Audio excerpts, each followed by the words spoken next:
This video is going to cover 10 of the first snowboard tricks that you're going to learn. If you can master all 10 of these tricks, you'll be well on your way to learning some freestyle to make yourself look like a way better rider. Trick number 1 is learning how to get air. It's called popping. All I'm going to do is I'm going to bend my knees and push into the air evenly off both feet.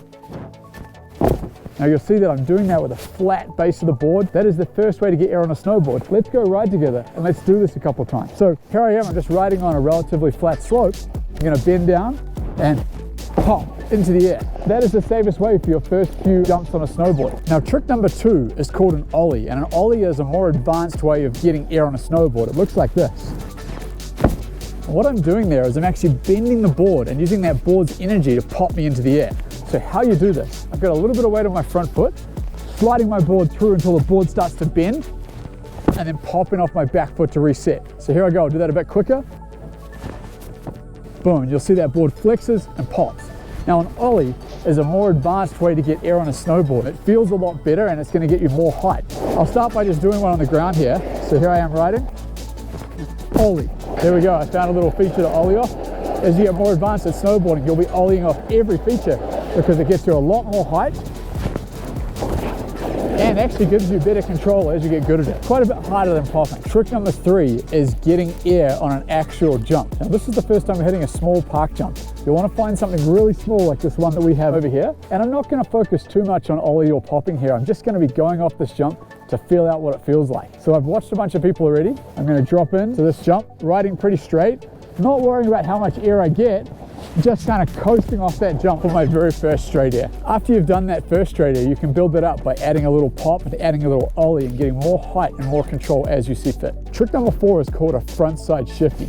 Now, after you've done a bunch of park jumps and you're already comfortable with hitting small park jumps, this is a way to be able to move your board in the air, which shows both style and control. Jump would be right in front of me here. I'm riding into the jump, and in the air, I'm going to twist my board and then back to straight to land. If you ever look at my upper body and lower body, how I do that is if I take off the jump like this, my upper body goes this way, and then my upper body goes back.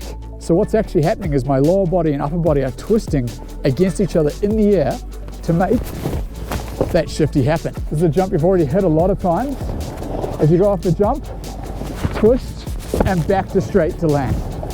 That shows a lot of control and adds style to your straight airs. Trick number 5 is called an indie grab. When you're going off a jump and you've done a lot of jumps, you're comfortable with this now, grabbing your snowboard in the air is just another way to add style, make it different and show control. So an indie grab is where you take your backhand and you grab your toe edge between the feet of your board. So it would look like this. Right now, I'm just practicing it right now. This is how compact you have to be able to get. So you have to bend your knees and suck them up a lot in the air to be able to reach that indie grab. Let's do this. This is not your first time hitting this jump. You are comfortable with the speed. You're going to be adding a lot of pop to these jumps now because popping off a jump helps you be able to reach that grab in the air. In the air, you have to be very compact, which is why you have to get a good pop to be able to reach those grabs. There's lots of different grabs you can do.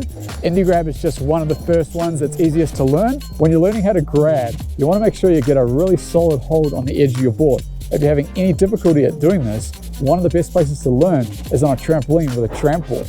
You can practice it over and over again and really dial in the movements required to get a solid grab. So trick number 5 is called a tail butter. Looks like this.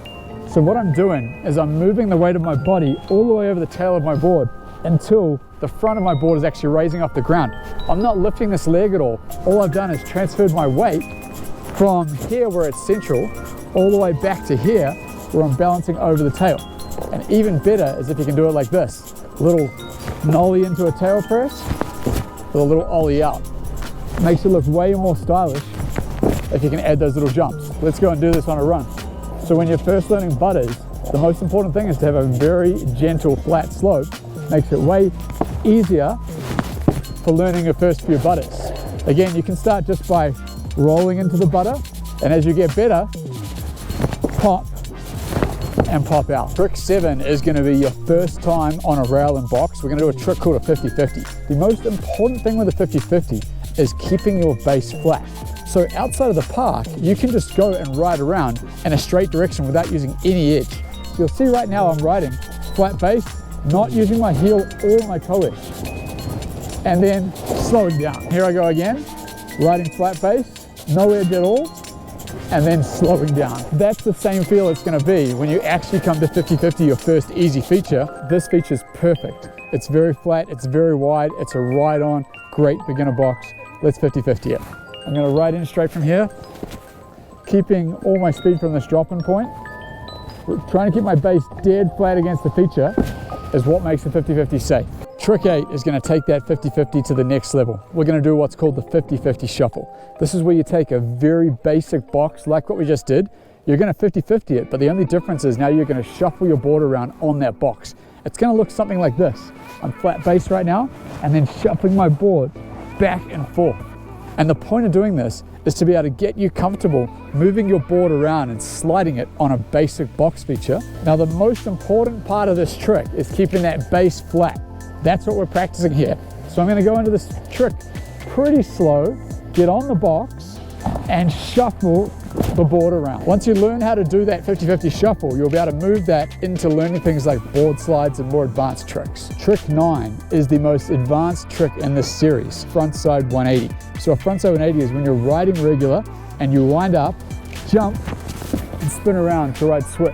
You can try it a couple of times on the flat ground like that, but then afterwards you're just going to slide it a bit. So you're going to be riding, doing some normal turns, and then you're going to kind of wind up, no jump, but just slide around that 180. After you're comfortable just sliding a 180 around, we're going to go and find a little jump where this is safe to do your first actual 180s in the air. And the easiest place to do that is what's called a side hit, which is generally where two places merge together. And what it does, it allows you to ride up on the heel edge, which makes doing a frontside 180 a very natural feeling. Here we go, I'm riding into a side hit. Frontside 180. Frontside 180 is probably the first spin trick you're going to learn. You guys made it. Trick 10 of this series is learning how to ride switch. In trick 9, I taught you how to do a little frontside 180. When you're landing switch, all of a sudden now you're going to have to ride away backwards. Riding switch is a super important part of snowboarding. The hardest part is just forcing yourself into it. Let's go ride some switch. So here I go. I'm starting off regular, but I'm going to turn myself around, but I'm going to force myself to actually stay switch and do a few turns, both toe side and heel side, while riding switch. Now I'm going very slow here because if it's your first time riding switch, it's going to be pretty intimidating. What I would recommend is that every day you take one run and just force yourself to ride as much switch as you can to that run, because once you get comfortable with riding switch, there's so many different snowboard tricks that'll branch out of that, especially in the freestyle aspect. You guys made it through this series. These 10 tricks are some of the first 10 tricks that I would recommend for you to learn on a snowboard. It's going to build your freestyle skills, make you into a way better rider. We have it in a sequential format there, so that kind of goes from easiest to hardest. If you want to get even better above this, check out our website, snowboardaddiction.com. We have a membership there with the world's best snowboard tutorials. Thank you so much for watching, guys. This is Nev Lapwood from Snowboard Addiction. Our goal is to improve your riding.